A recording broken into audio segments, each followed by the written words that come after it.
maaf Mbak. Aduh. Duh. Saya tadi tuh habis itu antri di Disdukcapil, antri. Ngapain? Itu mau bikin KTP, mau mengubah data di KTP.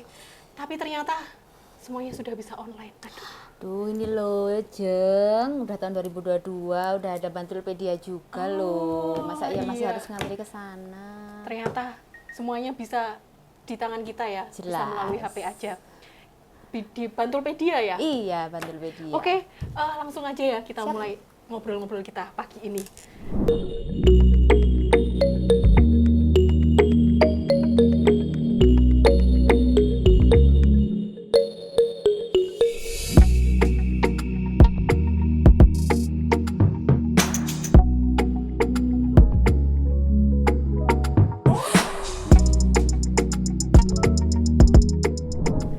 Halo kawan Kominfo, jumpa lagi di Kominfo Update.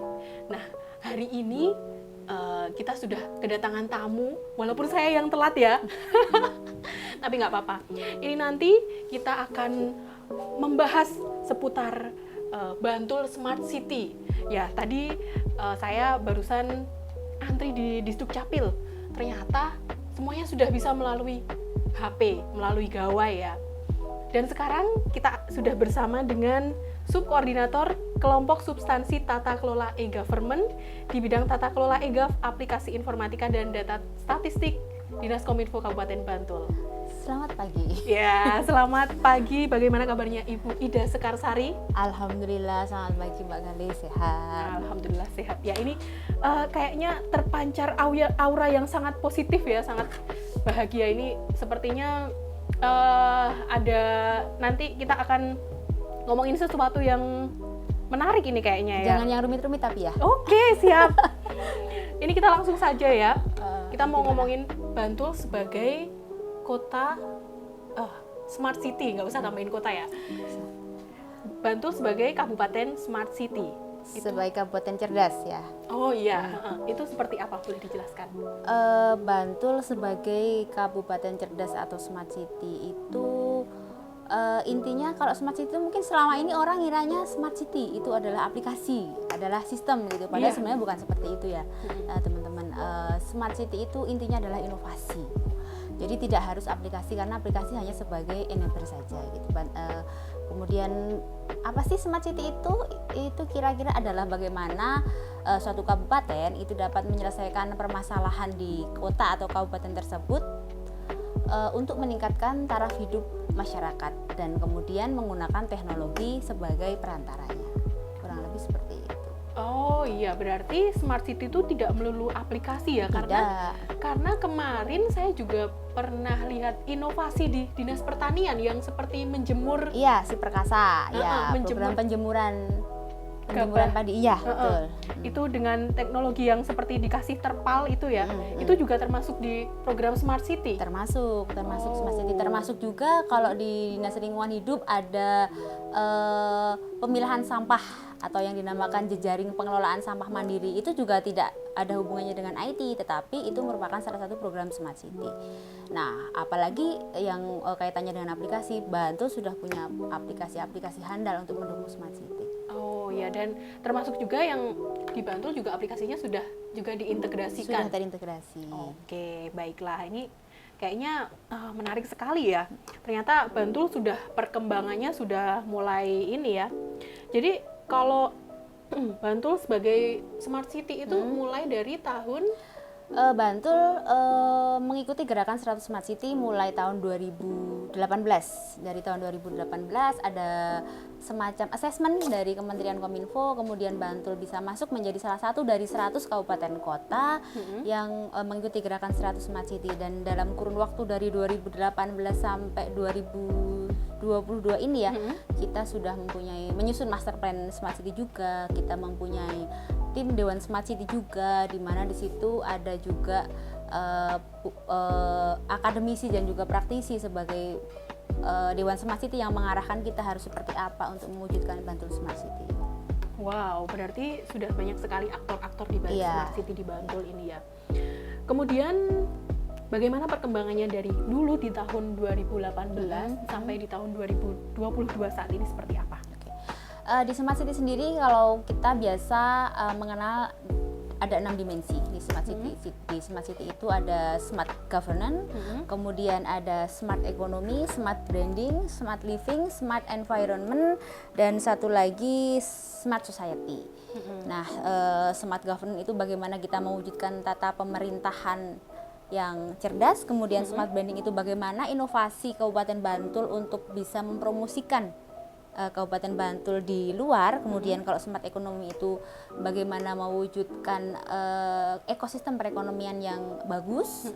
Kemudian Smart Living itu menjamin kelayakan hidup di masyarakat Bantul, baik itu dari sisi kesehatan maupun dari transportasi. Kemudian Smart Society itu fokus pada interaksi masyarakat, dan Smart Environment untuk tata kelola lingkungan. Nah, bicara tentang perkembangannya, baru-baru ini nih, Desember kemarin Kabupaten Bantul memperoleh salah satu penghargaan dari Kementerian Kominfo untuk dimensi Smart Society. Nah, itu kan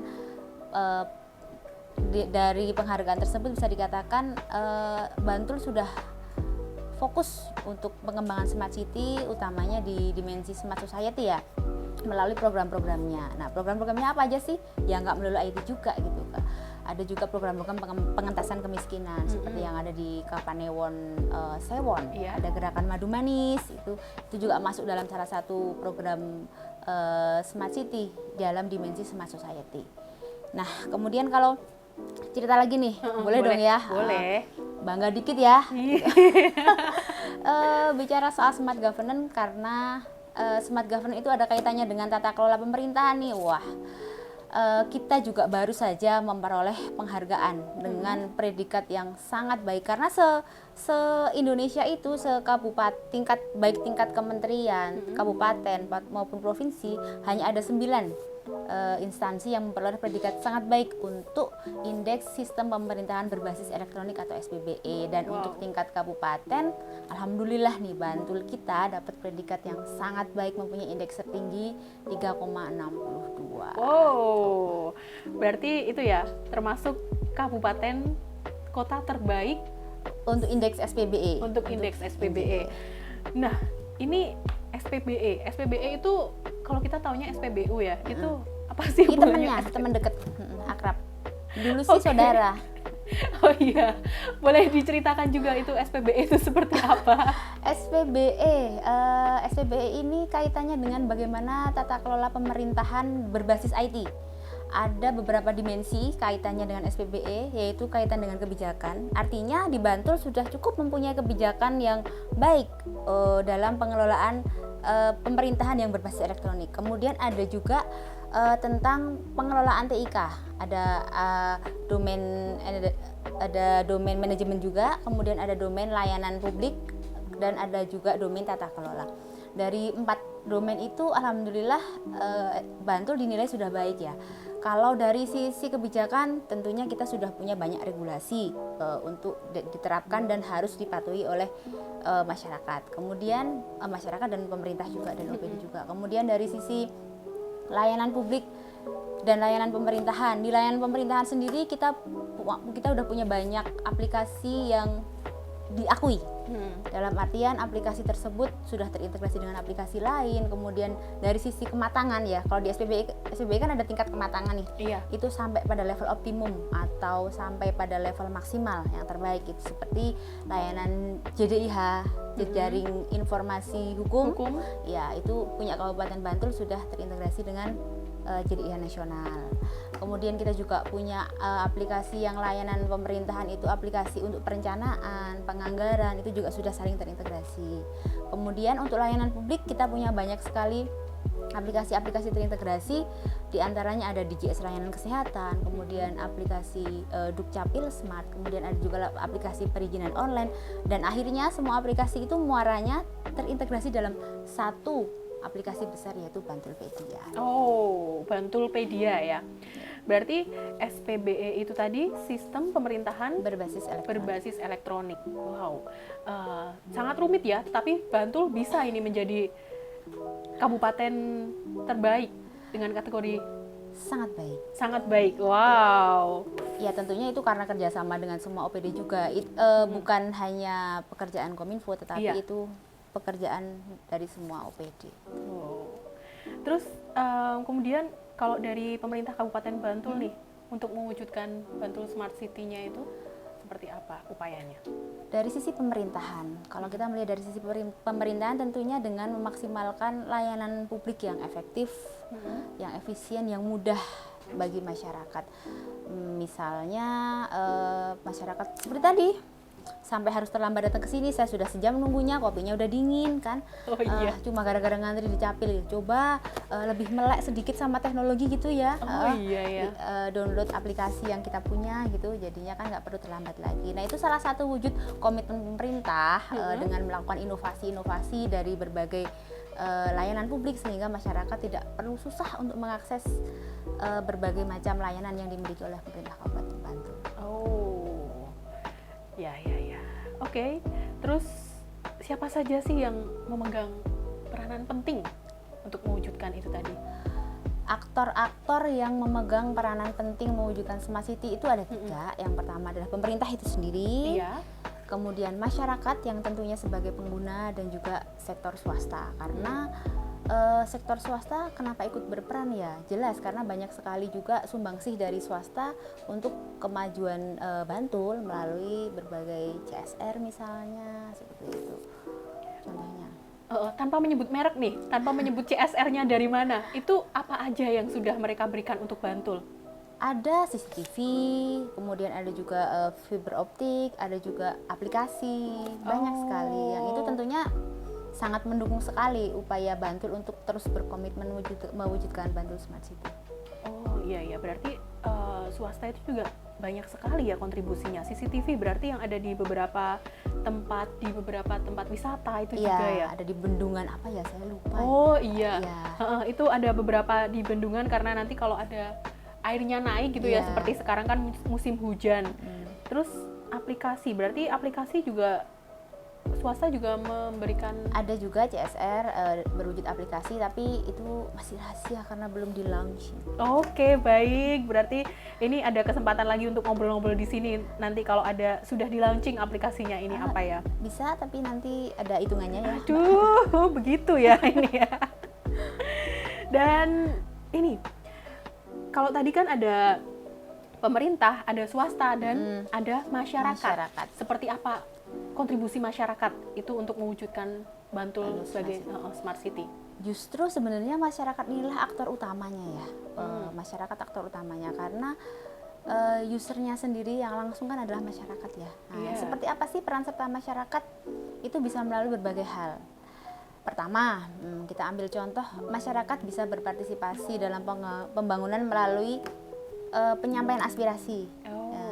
Ada kan ya aplikasi lapor ya, siapa ya adminnya ya? Nah, itu salah satu wujud bagaimana peran serta masyarakat untuk pembangunan Bantul, yang tentunya ada kaitannya juga dengan Smart City gitu.